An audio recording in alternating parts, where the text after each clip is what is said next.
और चलिए अब सीधा रुख कर लेते हैं इंदौर की ओर, जहां पर बीजेपी प्रदेश अध्यक्ष वी डी शर्मा। लेकिन शिक्षा पद्धति कौन सी होगी, ये आजादी के इतने 70 वर्षों में किसी ने विचार नहीं किया।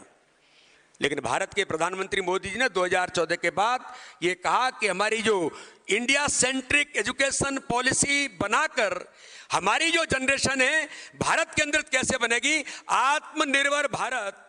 जो मैंने कहा कि 1700 में 25% हिस्सा दुनिया के इकोनॉमी का भारत का था, तो उस इकोनॉमी के हिस्से को और आगे बढ़ाने के लिए हमारी भूमिका कैसे बनेगी, तो प्रधानमंत्री ने कहा कि आत्मनिर्भर भारत बनाने की जरूरत है। अपने भारत को आत्मनिर्भर बनाने में भूमिका किसकी है? तो मैं फिर कहता हूं गंभीरता के साथ, आपको लगेगा कि आज हमने आमंत्रित किया है तो मैं केवल आपकी बात कर रहा हूं।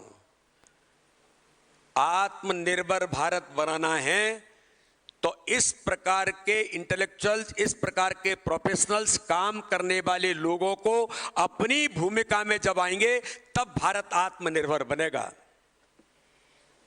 और इसलिए जो डॉक्टर्स हैं, रवि दोषी जी उल्लेख कर रहे थे कोरोना के महामारी का संकट का, मैं आपके सामने एक प्रश्न खड़ा करता हूं। आज पूरे भारत के अंदर आजादी के इन 75 वर्षों में मोदी जी के 2014 के बाद के कार्यकाल को छोड़ करके कभी दुनिया के अंदर अगर कोई महामारी का दौर आया, हम नहीं चाहते हैं कि कभी कोई इस प्रकार की चीजें हों, लेकिन कभी दौर आया तो भारत दुनिया की तरफ देखता रहा।